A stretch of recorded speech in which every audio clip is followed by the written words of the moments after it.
చెప్పలేదండి. 28వ అధ్యాయము 13వ వచనం నుంచి చదవండి. 13వ వచనం నుంచి బాగా గమనించండి. దేవుని తోటయగు చితువు గనుక నీవు దేవుని పర్వతము మీద నీ ఉండకుండా నేను నిన్ను అపవిత్రపరిచితిని. ఆశ్చర్యముగొన్న కెరూబు కాళ్ళుచున్న రాళ్ళ మధ్య నీవికను సంచరింపవు. ఎన్ని ఆధిక్యతలండి లూసిఫర్కి, ఎన్ని ఆధిక్యతలండి. వాడు పుట్టినప్పుడు పిల్లల గ్రోవులు వాయించారు. వాడు నడుస్తున్నప్పుడు కాళ్ళ మధ్య రాళ్ళ మధ్య అగ్ని మధ్య నడిచేవాడు. పిల్లల గ్రోవులు వాయిస్తున్నారు. ఎంత గౌరవమో. దేవుని తరువాత రెండవ గౌరవం వాడికే వచ్చింది. కానీ లోపల వాడు ఏం చేశాడు చెప్పండి? అసూయపడి ద్వేషించి ఆయన దొక్కేసి నేనే మనగాడును అని అతిశయించాడు. అతిశయించి గర్వించి లోపల పాపాన్ని పెంచుకుంటున్నాడు. హృదయ రహస్యములు ఎరిగిన దేవుడు నీకు ఆలోచన పుట్టక మునిపే, నీ తలంపులు పుట్టక మునిపే నీ తలంపులను నీ ఆలోచనలను ఎరిగిన దేవుడు ఆయన. హల్లెలూయా. దేవుణ్ణి ఎవరు మోసం చేయలేం. భర్తను భార్య మోసం చేయొచ్చు, భార్య భర్తను మోసం చేయొచ్చు. దేవుణ్ణి మాత్రం మోసం చేయలేం. మోసం చేయాలనుకున్నాడు సజీవుడైన దేవుని సృష్టికర్తను. కానీ దేవుడు ఒక్క తన్ను తన్నాడు. ఎక్కడ పడ్డాడండి? క్రిందన పడ్డాడు. దేవుని స్వరూపం పోయింది, దేవదూత స్వరూపం పోయింది, ఆ పరిశుద్ధమైన జీవితం పోయింది. అపవిత్రతలో జీవించాడు కాబట్టి మనుషులందరినీ కూడా వాడు ఏం చేస్తున్నాడు? ఆకర్షించుకొని అపవిత్రతలో పడేస్తున్నాడు.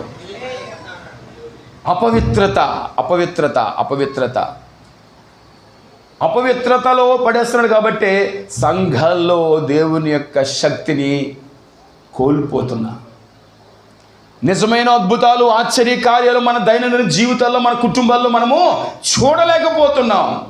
ఎందుకో తెలుసా? దేవుని స్వరూపము లేదు. దేవుని స్వరూపము, దేవుని మహిమ లేదు. పౌలు గారు అంటారు ఒక సంఘానికి, చూడండి గలతీయులకు రాసిన పత్రిక 4వ అధ్యాయము 19వ వచనము. 4:19 నా పిల్లలారా క్రీస్తు స్వరూపము మీ యందు ఏర్పడు వరకు మీ విషయమై మరలా నాకు ప్రసవ వేదన కలుగుచున్నది. ఏ వేదన అండి? ఎందుకు కలుగుచున్నది? ఆస్తి సంపాదించుకోవాలనా? అంతస్తులు పెంచుకోవాలనా? భోగభాగ్యాలు అనుభవించాలనా? కాదు. క్రీస్తు స్వరూపము. ఒకప్పుడు మీరు నా మాటలంటే భయపడ్డారు. ఒకప్పుడు దేవుని వాక్యాన్ని కొరకై పరుగులు తీశారు, పరిగెత్తి వచ్చారు. దేవుని మందిరం అంటే ఆసక్తి చూపారు. దేవుని పాటలంటే ముందుగా ఉండేవాళ్ళు, దేవుని ప్రార్థన అంటే ముందుగా ఉండేవాళ్ళు, ముందుగా వచ్చేవాళ్ళు. దేవుణ్ణి అధికముగా అన్నిటికంటే అందరికంటే మీరు ప్రేమించారు. కానీ ఇప్పుడు ఏమైపోయింది? ఆ స్వరూపము మీలో నుంచి తగ్గిపోయింది. మీలో లేదు. మీరు దేవుని విడిచారు. ఎంతగా కష్టపడ్డాడు తెలుసా సంఘాన్ని కట్టడానికి పౌలు గారు? ఎందుకీ మాట్లాడు? క్రీస్తు స్వరూపము మీ యందు మరలా ఏర్పడు వరకు మీ విషయమై నాకు ప్రసవ వేదన.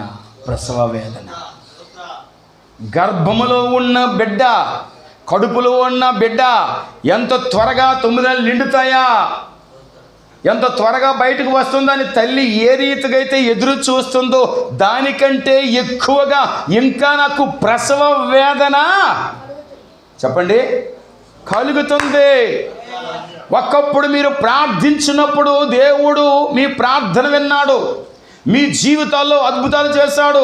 ఒకప్పుడు మీరు కన్నీటితో సాక్ష్యం చెప్పారు. ఒకప్పుడు దేవుని దగ్గరికి వచ్చినప్పుడు భయభక్తులు కలిగి ఉన్నారు. దేవుని సేవకుడికి ఎదురు మాట చెప్పలేదు. కానీ ఇప్పుడైతే సీనియారిటీ పెరిగింది కాబట్టి ఆ స్వరూపం మీకులో లేదు. దేవుని స్వరూపం లేదండి. దేవుని స్వరూపం పోయి ఏ స్వరూపం వచ్చింది? దయ్యపు స్వరూపం వచ్చింది. ఇంకొక మాట అంటారు ఆయన పౌలు గారు, అదే గలతీయులకు రాసిన పత్రిక 1వ అధ్యాయము 6వ వచనము,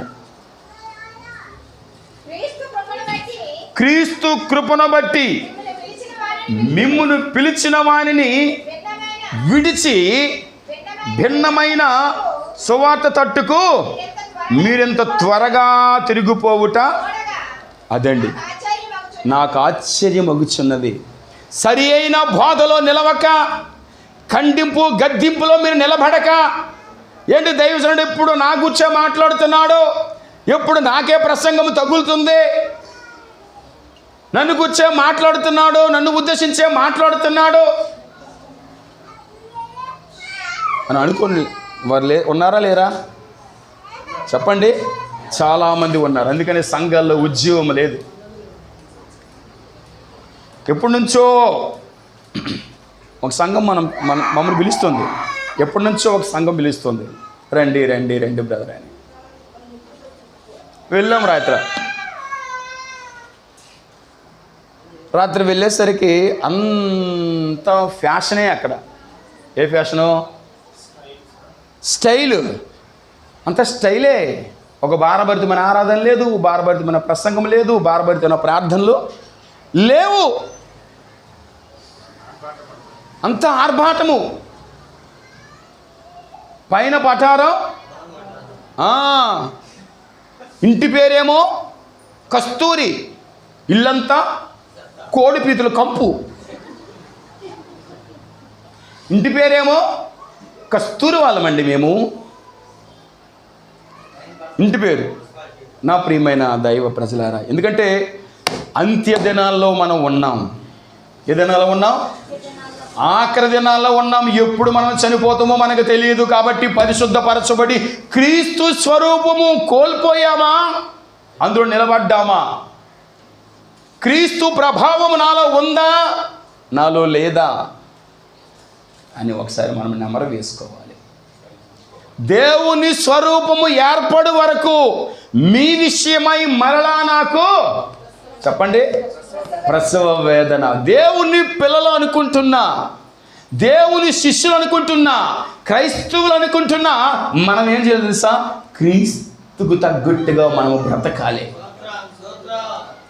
ఈ లోకంలో మనము కలిసిపోవడానికి కలిసిపోయి అలిసిపోతున్నారు చాలామంది నిలబడలేక, సరైన బోధలు నిలబడలేక, ఖండింపు నచ్చదు వాళ్ళకి, గద్దింపు నచ్చదు వాళ్ళకి, దిద్దుబాటు అసహ్యం. ఏలియా లాంటి ప్రవక్తలు ఈ రోజుల్లో కావాలి. ఇర్మీ లాంటి సేవకులు ఈ రోజుల్లో కావాలి, రావాలి, లేవాలి.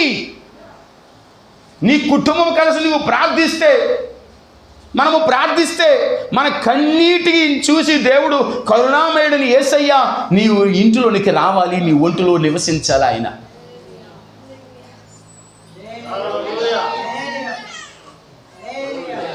అది నా ప్రియమైన దేవుని ప్రజలారా గమనించండి. దేవుడు యథార్థవంతులుగా చేశాడు, పరిశుద్ధులుగా చేశాడు, దేవునితో సమానముగా చేశాడు. కానీ క్రీస్తు స్వరూపము లేదు. చాలామంది జీవితాల్లో క్రైస్తవులను చెప్పుకుంటాం. నేను చెప్తాను, ఎందుకంటే ఆఖరి దినాల్లో మనం ఉన్నాం కాబట్టి ఈ లోకములో ఏది మనకు ఆనందాన్ని ఇవ్వదు. ఏదని ఇస్తుందో చెప్పండి? ఇవ్వదు. ఇటు నుంచి వెళ్ళిన వెంటనే చాలామంది రాత్రికాల సమయంలో మంచి సీరియల్ చూసాం కదా, ఆ సీరియల్ ఏమైపోద్ది అనుకుని వాడు రేపే చెప్పేస్తాడు. నిన్నే తరువాయి భాగము చెప్పండి రేపు వస్తుందని చిన్నది ఇచ్చేసి మార్చేస్తాడు. ఇక అంతే. వీళ్ళు గుండెలు కొట్టుకుంటాయి. అయిపోద్దేమో, కరెంటు పోయిందనుకో దిక్కుమాలాడు, సచ్చినోడు ఇప్పుడే తీయాలా, ఏం జరిగిపోద్దో ఏంటో, ఏమైపోద్దో, ఏమైపోయిందో ఇంకా కొత్త ట్విస్ట్ ఏంటంటే కరెంట్ లేదనుకో, వాళ్ళ చుట్టాలో బంధువులు ఉంటే నేనేం జరిగింది అక్క కరెంటు పోయింది అన్న వాళ్ళు లేకపోలేదు. ఫోన్లు అడిగి ఫోన్లు చేసి తెలుసుకున్న వాళ్ళు కూడా ఉన్నారు. అంతగా ఈ లోకాన్ని ప్రేమిస్తున్నారు కాబట్టి, లోక సంబంధమైన వాటిలో మునిగి తేలుతున్నారు కాబట్టి దేవుని స్వరూపము చాలా సంఘాలలో లేదు. కానీ జీవము కలిగిన దేవుని సంఘములో జీవము కలిగిన దేవుడు ప్రజలు ఏ రీతిగా ఉండాలో అదే రీతిగా మనం ఉండాలి మన సంఘస్థలో. ఆమేన్. హల్లెలూయా, హల్లెలూయా. బాప్తీసం తీసుకొని ఎన్ని సంవత్సరాలు అవుతుందంటే, బోలెడు సంవత్సరాలు అండి, 15, 20, 30 సంవత్సరాలు అండి అని చెప్పుకొని ఉన్నారు. ఎన్ని సంవత్సరాలు అయినా సరే సంవత్సరాల వెంబడి సంవత్సరాలు గతించిపోతున్నాయి, నెలల వెంబడి నెలలు గతించిపోతున్నాయి, దినాల వెంబడి దినాలు గడిచిపోతున్నాయి. కానీ దేవునికి దూరంగానే జీవిస్తున్నారు. కానీ చాలామంది దేవునిలో మిళితమై, దేవునిలో కష్టమైన నష్టమైన ఇరుకైన ఇబ్బంది అయినా దేవుని కొరకు నేను నిలబడతాను, జీవిస్తాను, బ్రతుకుతాను అన్న కుటుంబాలు చాలామంది లేవు ఈ రోజుల్లో. ఒక ఆయన ఎగ్జాంపుల్ చెప్పి నేను ముగించేస్తా, మా అయ్యగారికి టైం ఇస్తాను. ఒక ఆయన ఏమో ప్రతి క్రిస్మస్కి ఏదో ఒక వేషం వేసుకొని ప్రజల్ని సంతోషపరచడానికి, ఎంటర్టైన్ చేయడానికి వచ్చేవాడంట. భూలోకంలో ఎన్ని వేషాలు ఉన్నాయో అన్ని వేషాలు వేసేసాడు. మీకు అర్థమవుతుందా ఏంటండి? ఈ భూలోకంలో ఎన్ని వేషాలు ఉన్నాయో అన్నీ వేసేసాడు. ఏ వేషం వేయాలి ఈ సంవత్సరం అని అంటే, సాతాను వేషం వేద్దామని అనుకోండంట. ఏ వేషం? వామ్మో, సాతాను ఎలాగుంటాడు? అసహ్యంగా ఉంటాడా? వాడు చాలా అందగాడు, చాలా సుందరాంగుడు. అందుకనే వాడు ఏం చేస్తాడు? వాడి యొక్క అందాలతో ఆకర్షించేస్తున్నాడు. ఆకర్షణ. వస్తువులు చూస్తే ఆకర్షణ, ఫోన్లు చూస్తే ఆకర్షణ, మనుషులు చూస్తే ఆకర్షణ, ముక్కు సూది కొందని చూస్తే ఆకర్షణ, లేనిపోని ఆకర్షణ పెట్టేస్తున్నాడు వాడు. సరే అనుకొని వ్యాసం వేసుకొని మనం అనుకున్నట్లే నల్లని వేషం. అసలు వాస్తవానికి సాతానుడు ఎంత తెల్లగా ఉంటాడో తెలుసా? తేజస్సు. మనం అనుకున్నట్లు మనం ఏమనుకుంటాం? సాతానుడు అంటే నల్లగా ఉంటాడు, ఎర్రని కళ్ళు, ఎర్రని నాలుక, ఇంత చెవులు, భయంకరంగా ఉంటాడు అనుకొని మనం అనుకుంటాంగా. సరే అనుకొని అలాగే తయారయ్యి అలా వెళ్తుంటే, నడుచుకుంటూ చర్చి దగ్గరికి వెళ్తుంటే చినుకులు పడుతుంటే ఒక చర్చి దగ్గర రంగు పూసిన రంగు పోయిద్దిగా, పోతుందా లేదా?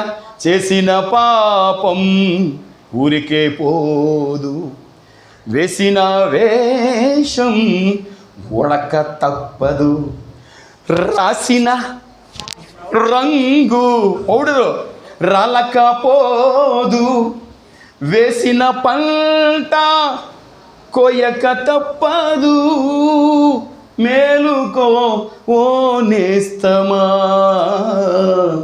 సిలువనెత్తుకో జైషత్వమా. అలాగే పూసిన రంగు పోతగా చినుకు పడుతునుకొని చర్చి దగ్గరికి వచ్చాడు. చర్చి దగ్గర ఒక కిటికీ ఉంది. సంఘస్థులు మీకులాగే చూస్తున్నారు, పాస్టర్ గారు నాకులాగే బోధిస్తూ ఉంటే ఆ సెల్ఫ్ ఉంటుంది కదండి, ఆ బయట ఉండి చూస్తున్నాడు. ఆ రోజు ప్రసంగం ఏంటనుకున్నారు? అంశం సాతానుడు గుచ్చే. సాతానుడు అబద్ధికుడు, సాతానుడు దొంగ, సాతానుడు వ్యభిచారి అని పాస్టర్ గారు ఇక్కడి నుంచి బోధిస్తుంటే, పాపం ఆయన రంగు పూసుకున్న ఆయన, సాతాను వేషం వేసుకున్న ఆయన అటు చూస్తుంటే, ఏంది ఈరోజు నేను వేషం వేసుకున్నానని పాస్టర్ గారు నన్ను చూసి ప్రసంగం చేస్తాడా అనుకొని పాస్టర్ గారి వైపు చూశాడంటే ఇలాగా. ఇంకా తిరిగితే సాతానుడు అబద్ధికుడు, వాడు వ్యభిచారిని మాట రాట్లా. ఎందుకు? సాతానని. వామ్మో, నేను సాతాను గురించి చెప్తుంటే నిజమైన సాతాను వచ్చేసాడేంది అని గుండెల్లో రాయిపడిపోయి మాట రావట్లేదు ప్రసంగం. సరే ఏం చేయాలి అని చెప్పి పాస్టర్ గారికి చెప్పి సైకి చేసేసి, నేను 5 నిమిషాలు వస్తాను, నువ్వు మేనేజ్ చెయ్యి ఎలాగైనా అని చెప్పాడంట. చెప్పి ఇంట్లోకి దూరిపోయాడు పాస్టర్ గారు. ఇంట్లోకి వెళ్ళిన తర్వాత 5 నిమిషాలు అయిపోయింది, 10 నిమిషాలు అయిపోయింది.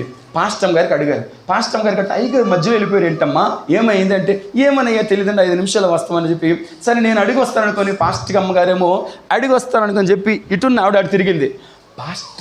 పాస్టమ్ గారికి సాతానుడు కనిపించాడు. కానీ వామ్మో, మా అయ్యగారు నాకు చెప్పకుండే మా అయ్యగారి ప్రాణాలు కాపాడుకోవడానికి దాక్కోవడానికి వెళ్ళిపోయాడా అని చెప్పి ఏమో కూడా మాట్లాడకుండా వెళ్ళిపోయింది. ఆ సంఘ పెద్దలు గుసగుసలు మొదలయ్యాయి. ఏంటంటే పాస్టర్ గారు వెళ్ళిపోయారు అని అందరంటే ఏమైంది అని అడుగుతారుగా. మీరు ఎలాగైంది అడగండి, ఏమైంది మీరు వెనక్కి తిరుగుతారుగా, ఏమైంది అని చూసి అలా ఏమైంది అని అట్లా చూసి కిటికీల నుంచి వాడు ఇలా చూస్తున్నాడు. సాతాను తొంగి చూస్తున్నాడు. అందరి దృష్టి సాతాను మీద పడింది. అమ్మ బాబోయ్, ఇంకేం లేదు, సాతానుడు వచ్చాడని అయ్యగారు అమ్మగారు దాక్కోడికి వెళ్ళిపోయారు. కాబట్టి మనము కూడా మన ప్రాణాలు కాపాడుకుందాం అనుకొని ఒకరి తర్వాత ఒకరు లేచిపోయి వెళ్తున్నారు.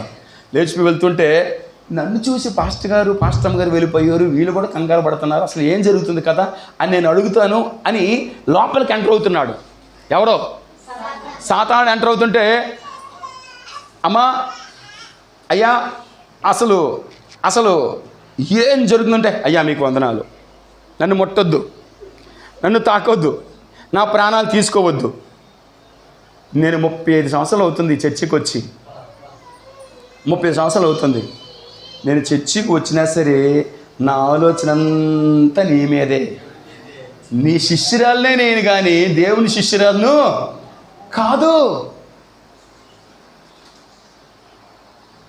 నా ప్రియమైన దేవుని ప్రజలారా గమనించండి, దేవుని స్వరూపం నీలో ఉందా?